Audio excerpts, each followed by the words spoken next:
नमस्कार, welcome to career 247। मैं हूं प्रशांत धवन। नाउ रिसेंटली देश की वित्त मंत्री निर्मला सीतारमन जी ने एक बहुत बड़ी बात बोली है। इन्होंने ये कहा है कि तमिलनाडु बजट में जो रुपी का सिंबल हटाने का निर्णय लिया गया है कि हम रुपी का सिंबल ही इस्तेमाल नहीं करेंगे, ये दिखाता है एक डेंजरस माइंडसेट। यहां पर आप देख पाओगे इन्होंने वर्ड्स यूज किए हैं कि डीएमके वो पॉलिटिकल पार्टी है जिसकी आज के समय सरकार है तमिलनाडु में। इनका जो ये मूव है कि रुपी के सिंबल को भी हम एक्सेप्ट नहीं करेंगे अपने बजट में, ये सेसेशनिस्ट सेंटिमेंट दिखाता है। सेसेशन मतलब होता है कि जब कोई देश से अलग होना चाहता हो। सेसेशनिस्ट एक ऐसा व्यक्ति होता है जो उस आइडिया को सपोर्ट करता है कि इंडिपेंडेंस ठीक है, हम लंबे समय तक इस कंट्री का पार्ट नहीं रहना चाहते। तो बहुत बड़ी बात है यहाँ पर कि निर्मला सीतारमन यूनियन मिनिस्टर लंबे समय से भारत की वित्त मंत्री रह चुकी हैं। ये कह रही हैं कि तमिलनाडु स्टेट में जो मूव चला गया है इससे सेसेशनिस्ट सेंटिमेंट सामने दिख रही है। अब यहाँ पे आपका सवाल आएगा, मगर ऐसा क्या हो गया?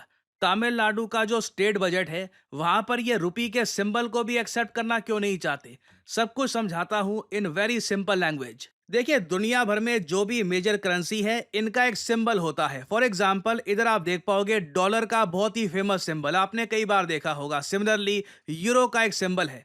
लंबे समय से भारतीय करेंसी का कोई सिंबल था नहीं और 2010 में फाइनली भारतीय करेंसी रुपी को मिला ये सिंबल, और उस वक्त पूरे देश ने इसको स्वीकार कर लिया था। 2010 से लेकर अब हम आ गए 2025 में, 15 साल हो गए।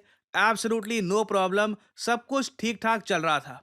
मगर अब अचानक से तमिलनाडु में हम देखते हैं, तमिलनाडु की सरकार कहती है कि हम लोग देवनागरी लिपि को इस बार इंपॉर्टेंस नहीं देना चाहते, हमारा फोकस यहां पर रहेगा तमिल लैंग्वेज पर। यहां पे आप देख पाओगे इंडियन मीडिया ने इसको रिपोर्ट किया है कि a source in the chief minister's office told Indian Express this year we have given importance to Tamil over Devanagari script. Now यहाँ पे आपको समझना होगा, इशू यहाँ पर यह खड़ा हो गया है कि अगर हम रुपी सिंबल को हिंदी लैंग्वेज से जोड़कर देखेंगे तब तो प्रॉब्लम आ जाएगी। तब तो कल को कोई भी स्टेट कह सकती है कि हम इस सिंबल को एक्सेप्ट नहीं करेंगे, हम अपनी लोकल लैंग्वेज को ज्यादा प्रेफरेंस देंगे। जबकि यहाँ पर सेंट्रल गवर्नमेंट के मिनिस्टर्स का ये कहना है कि ये कोई लैंग्वेज का सिंबल नहीं है, दिस इज द रुपी लोगो। जिस तरीके से डॉलर, यूरो, वेरियस करेंसी का लोगो है, ये एक इंटरनेशनल लोगो बन चुका है।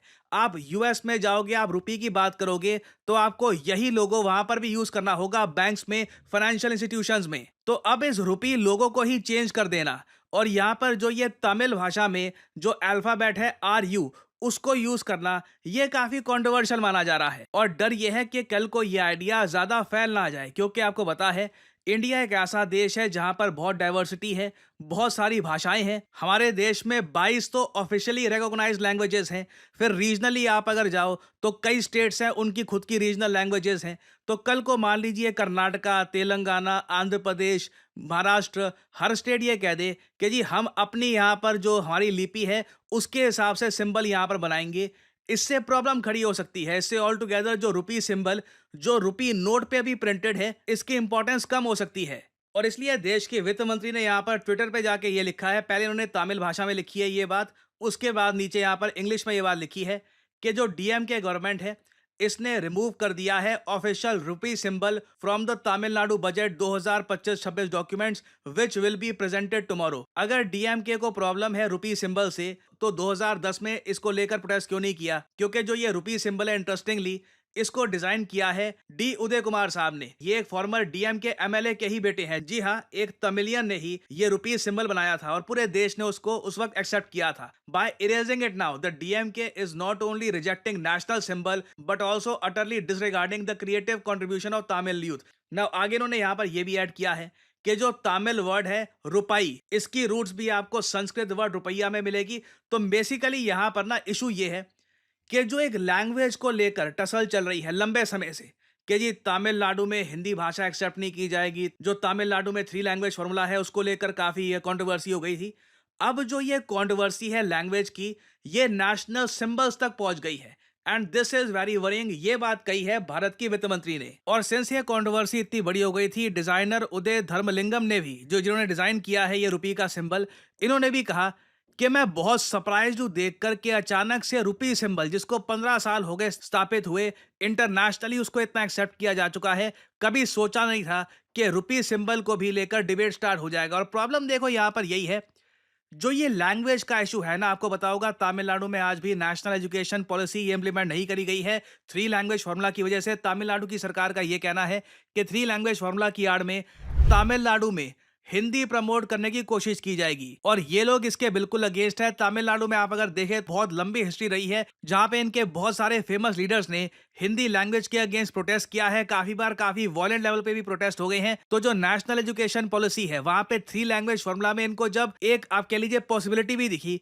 कि हिंदी लैंग्वेज को यहाँ पे काफी प्रमोट किया जा सकता है तमिलनाडु में इस एजुकेशन पॉलिसी के अंडर, तब से हम देख रहे हैं कि तमिलनाडु में ना ये एजुकेशन पॉलिसी इंप्लीमेंट हुई है। और सिंस ये एजुकेशन पॉलिसी इंप्लीमेंट हुई नहीं है, सेंट्रल गवर्नमेंट के बहुत सारे फंड्स जो तमिलनाडु स्टेट गवर्नमेंट को जाने थे टू प्रमोट एजुकेशन, ये भी अभी तक रिलीज नहीं किए गए हैं। और जिस तरीके से तमिलनाडु के चीफ मिनिस्टर बात करते हैं हिंदी और संस्कृत दोनों भाषाओं के बारे में, लगता नहीं है कि ये कंट्रोवर्सी खत्म होने वाली है। और डर यहाँ पर सबसे बड़ा यही है कि तमिलनाडु में ये अब एक नया प्रेसिडेंट ना सेट हो जाए कि रुपी सिंबल को हम यूज ही नहीं करेंगे।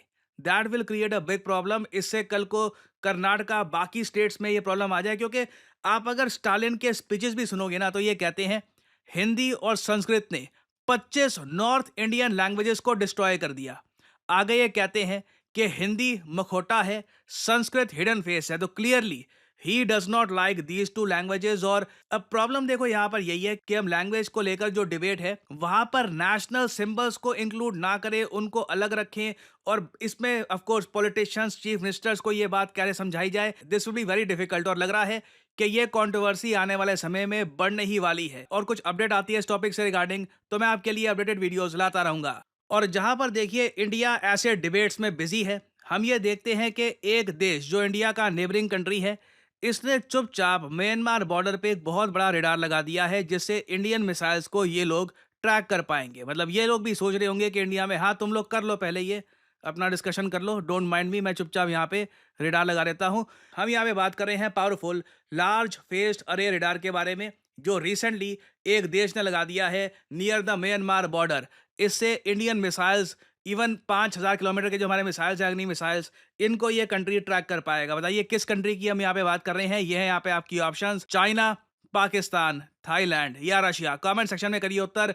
जो लोग देंगे सही आंसर, उनकी कमेंट को मैं दे दूंगा हार्ट, ताकि बाकी लोग समझ पाएं कि सही उत्तर क्या है। देखिए करियर 247 मतलब जॉब अपॉर्चुनिटीज। ऑलरेडी आपने देखा होगा कि हमारे एक्सिस बैंक प्रोग्राम के अंडर कई लोगों को ऑफर लेटर प्राप्त हो चुका है एक्सिस बैंक डेप्यूटी मैनेजर की पोस्ट के लिए। और अब पहली बार करियर 247 आपके लिए लेके आया है हमारा flagship data science course with generative AI. आज के समय मार्केट में कोई भी कंपनी ऐसा कोर्स ऑफर नहीं कर रही जहां पे आपको मिलती है लाइव क्लासेस। आप यूजुअली डेटा साइंस का कोर्स परचेज करेंगे, प्री रिकॉर्डेड क्लासेस आपको पढ़ा दी जाएंगी, मगर यहां पे आपको मिलती है live classes. World renowned teachers, for example Deepayan सरकार सर, ये आपको पढ़ा रहे होंगे। ये बाय द वे काम कर रहे हैं with the government of Singapore as an AI adviser. और करियर 247 के डेटा साइंस कोर्स को कंप्लीट करके आप बिल्कुल आराम से 7 to 9 लाख पर एनम की जॉब लैंड कर सकते हैं। That is very much possible. और अगर आपका सवाल यह है कि अगर आप एक डेटा साइंटिस्ट बन गए तो आप काम कहाँ करोगे, किस इंडस्ट्री में काम करोगे, हर जगह आपके लिए दरवाजे खुले होंगे, चाहे एफएमसीजी सेक्टर हो या फिर फार्मा सेक्टर हो, आप गवर्नमेंट में काम कर सकते हैं। इवन करियर 247 में मैं आपको बता दूं, हम लोगों ने बहुत सारे डेटा साइंटिस्ट हायर कर रखे हैं, because every company needs data scientists. इनकी डिमांड बढ़ती जा रही है। और आपको करना क्या है, अभी भी आपके मन में बहुत सारे सवाल होंगे। आप सिंपली क्या करिए, ये जो वीडियो आप देख रहे हैं इसकी कमेंट सेक्शन में आपको जाना है और यहां पे आपको लिंक मिल जाएगा build your career with India's first data science and machine learning gen AI course. इस लिंक पर करिए क्लिक। यहाँ पे आपके सामने ये पेज खुल जाएगा। यहाँ पे अपना नाम, ईमेल, फोन नंबर और ऑब्वियसली यहाँ पे कोड डालिएगा PD10, ताकि आपको डिस्काउंटेड रेट पर ये कोर्स ऑफर हो। कोड आप अगर नहीं डालेंगे तो जो भी आपको प्राइस ऑफर किया जाएगा इट विल बी एलिवेटेड। तो मैक्सिमम डिस्काउंट पाने के लिए यूज द कोड PD10। हमारी तरफ से आपको कॉल आएगा, you can ask your question. और अगर आप खुद को देखते हैं as a data scientist in the future, then you can start with career 247 data science and machine learning with generative AI course. ऐसा कोर्स आपको वैसे मार्केट में मिलेगा नहीं, विद लाइव क्लासेस और साथ में आपको वेरियस और टूल्स भी मिलेंगे। और बाय द वे, इस कोर्स से रिलेटेड और जानकारी मैं वेरियस और वीडियोस में आपको देता रहूंगा। सो अगर आप इंटरेस्टेड हैं, use the code PD10 and get in contact with the career 247 consultant. और इसी नोट के साथ यह है वीडियो का अंत। Thank you for listening and as I always say, may the gods watch over you.